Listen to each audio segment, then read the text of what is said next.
اعوذ باللہ من الشیطان الرجیم بسم اللہ الرحمن الرحیم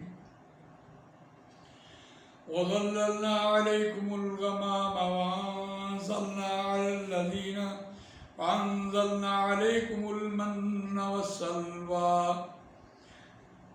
وظللنا علیکم الغمام وأنزلنا علیکم المن والسلوى كلوا من طيبات ما رزقناكم وما ظلمونا ولكن كانوا أنفسهم يظلمون صدق الله العظيم رب اشرح لي صدري ويسر لي أمري واحلل عقدة من لساني يفقهوا قولي اللهم أرنا الحق حقا وارزقنا اتباعه وأرنا الباطل باطلا وارزقنا اجتنابه آمین یا رب العالمین۔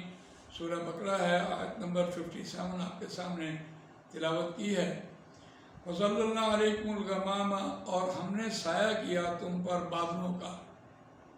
وَأَنزَلْنَا، اور ہم نے نازل کیا عَلَيْكُمُ الْمَنَّ وَالسَّلْوَىٰ، تمہارے اوپر من و سلوہ نازل کیا۔ کُلُوا مِن طَیِّبَاتِ مَا رَزَقْنَاکُمْ، کھاؤ پاکیزہ میں سے جو ہم نے رزق تم کو دیا۔ مَا رَزَقْنَاکُمْ وَمَا ظَلَمُونَا، اور نہیں انہوں نے ظلم کیا ہم پر۔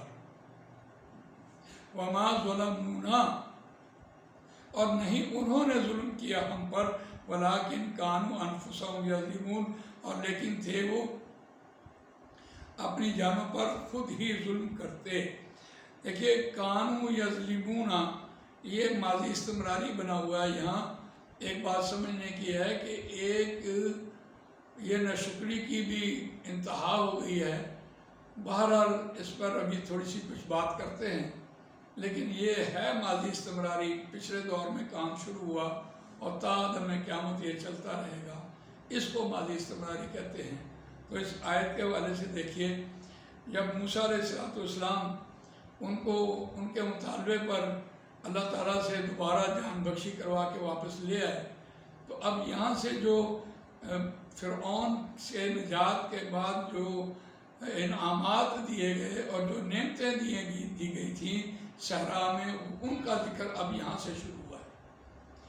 اور جب صحرا میں تو ظاہر بات ہے کوئی بادل تھا ہی نہیں، سایہ تو تھا ہی نہیں، کوئی درخت تو تھا ہی نہیں، تو اللہ نے اس قوم کے لیے بادلوں کا سایہ کیا۔ یہ بہت بڑے انعام کی بات تھی اور یہ بہت بڑی نعمت تھی۔ اور پھر اللہ تعالیٰ نے ان کے لیے من و سلوہ، ایک ایسا جو ایک بٹیر ہوتا ہے یا کبوتر یا فاختہ ہوتی ہے، اس کے جتنا ایک پرندہ، اور ساتھ وہ جو رات کو اوس گر رہی ہوتی ہے، ایک موٹی چینے کی چیز، یا آپ سابودانہ کہہ سکتے ہیں، اتنی موٹی ایک خوراک تھی، اس کو من کہا گیا ہے، اور سلوہ اس پرندے کا نام ہے جو ان کو ملتا۔ اور ایک جگہ مخصوص تھی، وہاں جا کر اپنا کھانا کھاؤ اور آ جاؤ، جیسے ہم کہتے ہیں میس بنا ہوا تھا، اور ہر آدمی کو اجازت تھی، جب وہ جاتا وہاں سے وہ تازہ پکڑتا اور کھا کے آ جاتا، اپنا پیٹ بھرتا۔ تو بہت خوبصورت بات یہاں کہی جا رہی ہے کہ یہ دو نعمتوں کا ذکر یہاں شروع کیا ہے۔ قرآن مجید کا یہاں سے جو اسلوب ہے وہ یہ ہے کہ انہوں نے اس پر جو ظلم کیا ہے اس کو دیکھیے۔ قرآن مجید نے کہا وَمَا ظَلَمُونَا، اور نہیں انہوں نے ظلم کیا ہم پر، لیکن وَلَٰكِن كَانُوا أَنفُسَهُمْ يَظْلِمُونَ، لیکن انہوں نے اپنی جانوں پر ظلم کیا۔ اب وہ ظلم کیا تھا؟ یقیناً وہ 12 قبیلے تھے، ان کے لیے 12 چشمے بھی بنائے گئے۔ آگے قرآن مجید اگلے مضامین میں یہ بیان بھی کرے گا۔ تو اللہ تعالیٰ نے سورہ بنی اسرائیل میں بنی اسرائیل کو 9 نعمتوں کا ذکر کیا ہے۔ ان کو 9 نعمتوں میں جو انعامات دیے گئے تھے، ایک تو ید بیضا، سب سے پہلے ید بیضا تھا، ہاتھ نکالنا، اور دوسرا پھر عصا تھا، پھر فرعون سے نجات تھی تیسری، چوتھی بادلوں کا سایہ، اور 5واں من و سلوہ۔ یہ 5 تو ہو گئے، اور پھر 12 چشمے، 6 یہ ہوئے، اور 3 پھر ان کے اوپر جو عذاب آئے ہیں ان کا بھی قرآن مجید نے اس کو نعمتوں کا ذکر کیا کہ عذاب بھی اس لیے ہوتا ہے کہ آدمی راہ راست پہ آئے۔ اب ہم یہ دیکھتے ہیں کہ ان کے جو کہ 12 قبیلے تھے، اور انہوں نے پھر جو طاقتور قبیلے ہوتے ہیں انہوں نے اپنے اپنے جا کر گھاٹ تو علیحدہ کر لیے، ایک دوسرے کا اپنے اپنے گھاٹ پر جا کر پانی بھی جو پینا تھا، لیکن انہوں نے خوراک پر قبضہ کیا، من و سلوہ پر قبضہ کیا، تاکہ جو غریب لوگ ہیں ان کا استحصال کیا جائے۔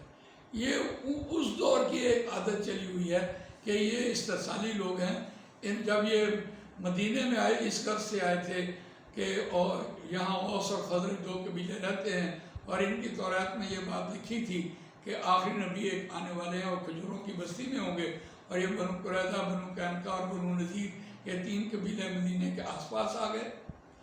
چونکہ یہ پہلے مصر میں کھیتی باڑی کے ماسٹر تھے، کھیتی باڑی کرتے آ رہے تھے، اور ہر چیز، ساری منڈیاں ان کے پاس تھیں، چمڑے کی منڈی ان کے پاس، سونے کی منڈی ان کے پاس، لوہے کی منڈی ان کے پاس، پیسہ ان کے پاس، زراعت ان کے پاس، پھر اوپر سے یہ چونکہ اہل کتاب تھے ان کے پاس مسئلے مسائل بھی تھے، اور اوس اور خزرج 2 قبیلے تو ان کے ماتحت ہو کر رہ گئے، یہ ان کو سود دیتے رہے اور ان سے جا کر سود وصول کرتے رہے، اور اصل در وہیں رہی، تو ان کے اوپر بھی اغوا کرنا ان کا کام بن گیا، اس پر لڑائی جھگڑا بھی ہوتا رہا۔ قرآن مجید اگلے مضامین میں یہ بات بیان کرے گا کہ ان کی یہ حرکتیں تھیں، جس کی وجہ سے قرآن مجید نے یہاں کہا کہ وَظَلَّلْنَا عَلَيْكُمُ الْغَمَامَ وَأَنزَلْنَا عَلَيْكُمُ الْمَنَّ وَالسَّلْوَىٰ کُلُوا مِن طَیِّبَاتِ مَا رَزَقْنَاکُمْ۔ یہاں دیکھیے، کھاؤ وہ چیز جو ہم نے تمہیں پاکیزہ دی ہے۔ تو ہم دیکھیں گے اس کو، یا ایھا الناس کلوا مما فی الارض حلالا طیبا ولا تتبعوا خطوات الشیطان انہ لکم عدو مبین۔ ہم وہاں بھی پڑھ کے آئے ہیں کہ یہ شیطان کا کھلم کھلا حربہ ہے کہ تمہیں روزی پاکیزہ روزی نہیں رہنے دیتا۔ تو اللہ تعالیٰ نے تو پاکیزہ اتاری ہے۔ یہاں تک دیکھیے، ایک ہے کسی چیز کو حرام کھا لینا، کتا ہے وہ حرام ہے، چھپکلی ہے وہ حرام ہے، سور ہے وہ حرام ہے، تو اس اعتبار سے حرام چیزوں کا بارے میں، لیکن قرآن بھی یہاں وہ صفت بیان کر رہا ہے کہ کلوا من طیبات ما رزقناکم وما ظلمونا، اور پیچھے یا ایھا الناس کلوا مما فی الارض حلالا طیبا۔ جو چیز پاک ہے وہ حلال ہے، اور جو چیز ناپاک ہے وہ حرام ہے۔ فلسفہ تو یہاں قرآن نے یہ بیان کیا، اور جب ہم اس کے طیب ہونے کے حوالے سے دیکھتے ہیں تو اگر ظلم کیا، کسی کے ساتھ ناانصافی کی، کسی کا حق چھینا، کسی کے ساتھ استحصال کیا اور جھوٹ بولا، پھر رشوت لی، پھر بے ایمانی کی، پھر ہیرا پھیری کی، کسی کا مال کھایا، تو یہ بھی پھر وہ حلال نہیں رہتا، وہ طیب نہیں ہو سکتا، پاکیزہ نہیں ہو سکتا۔ وہ تو جو مظلوم ہے اس کی آہ جو ہے آسمان چیر کر چلی جاتی ہے۔ آپ کیسے سخی ہو سکتے ہیں کہ اگر آپ کسی کا مال، کسی کا دل دکھا کر آپ اپنا اس کا مال کھا لیں اور پھر اس کو واپس بھی نہ کریں، پھر اس سے توبہ بھی، معافی بھی نہ کریں؟ معافی طلبی تو یہ حقوق العباد کے درجے میں یہ بات آ جاتی ہے۔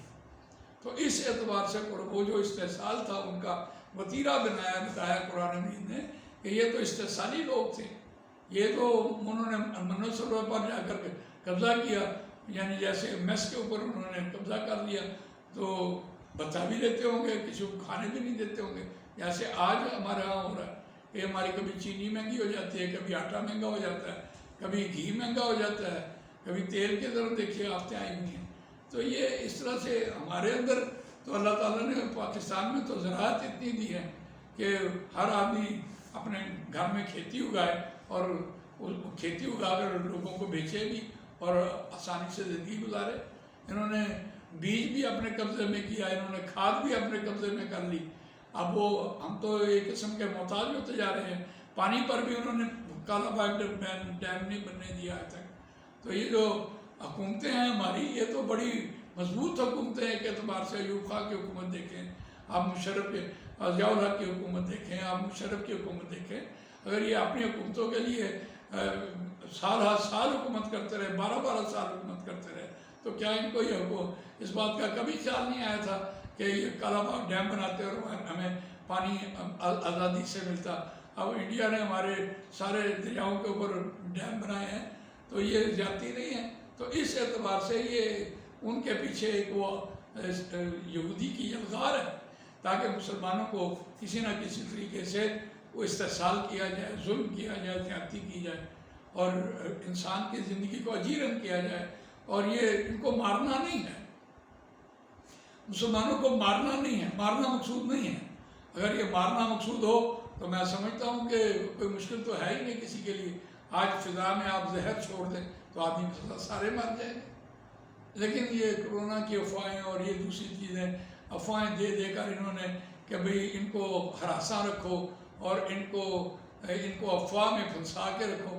مارنا نہیں ہے، لیکن یہ کولو کے اونٹ کولو کے بیل بنے رہیں اور مال کماتے رہیں اور ہم ان سے سود چارج کرتے رہیں اور ہم سپیریئر ہیں ان سے اور یہ ہمارے لدو اونٹ بنے ہوئے ہیں.